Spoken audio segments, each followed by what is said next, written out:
You ever get deep in the zone writing some C# code and then bam, you're stopped dead by a compiler error that feels more like a riddle than a rule?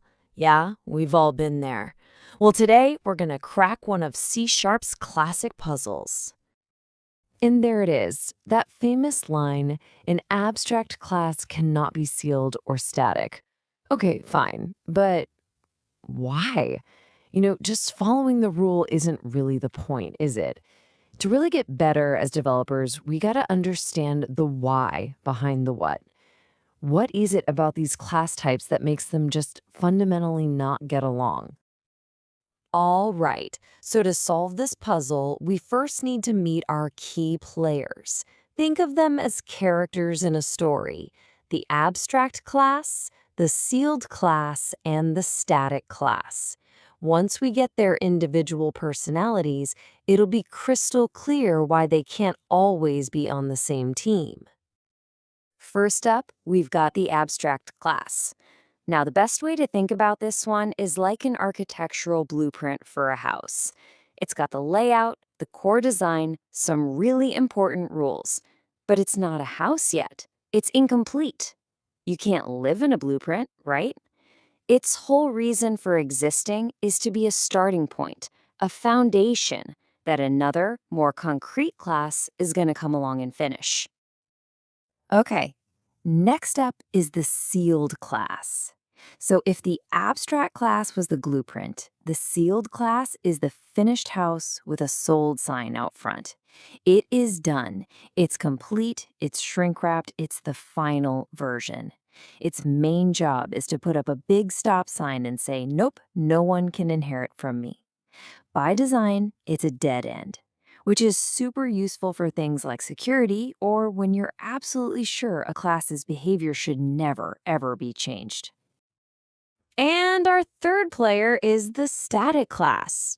This one's a bit different from the others. It's not about blueprints or finished products. A static class is like a public utility toolbox. It's just sitting there, full of handy tools. Methods and properties that anyone in the code can walk up to and use directly. Think of the math class in C#. You don't create a math object, you just use its tools. It's all about shared, easy-to-access functionality. Okay, so now we know our players. Let's see what happens when we try to make them work together.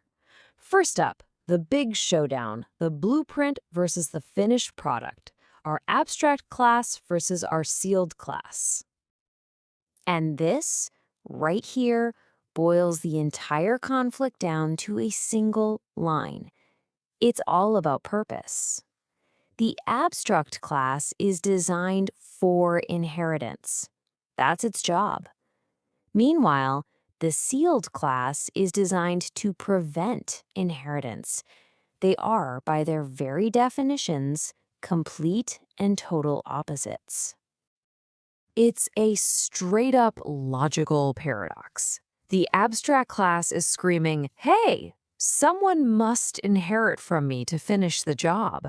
And at the same time, the sealed class is yelling, absolutely no one can inherit from me. It's like a door with two signs, must enter and keep out. The C# compiler sees this and just throws up its hands. It can't follow two opposite commands at once.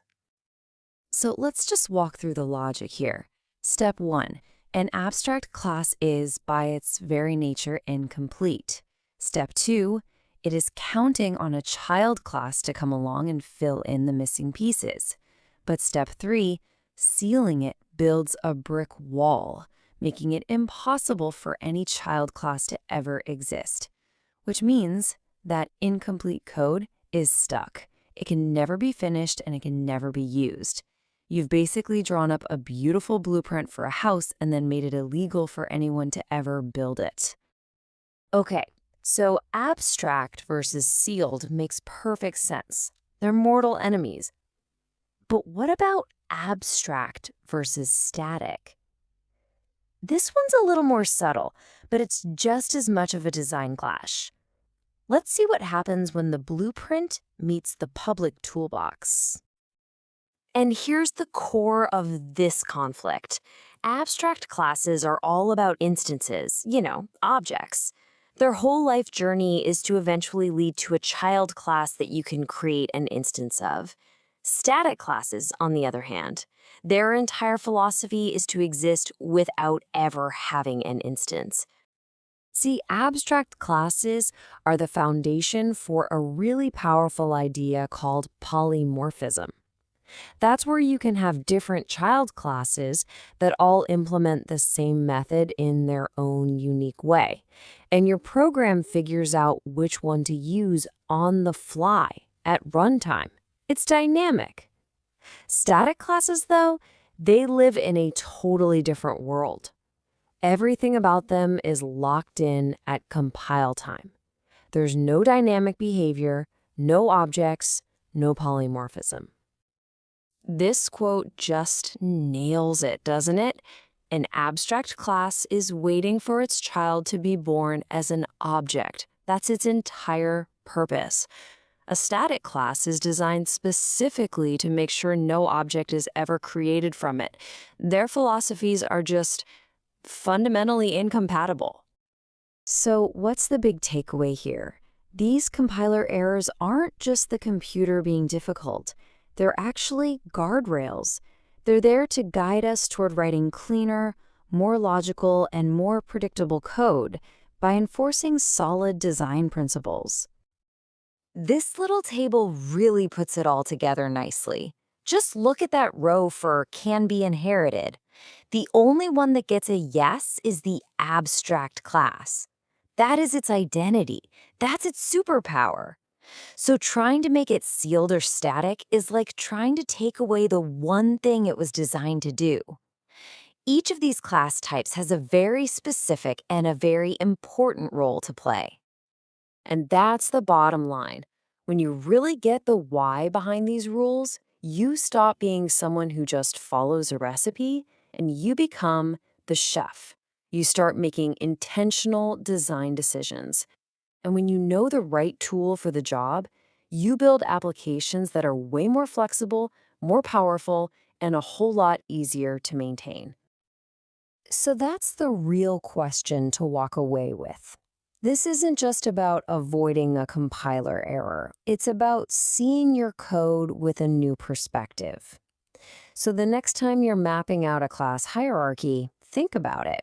How can you use the unique strengths of abstract, sealed, and static classes to build something truly elegant and solid? Thanks for digging into this with me.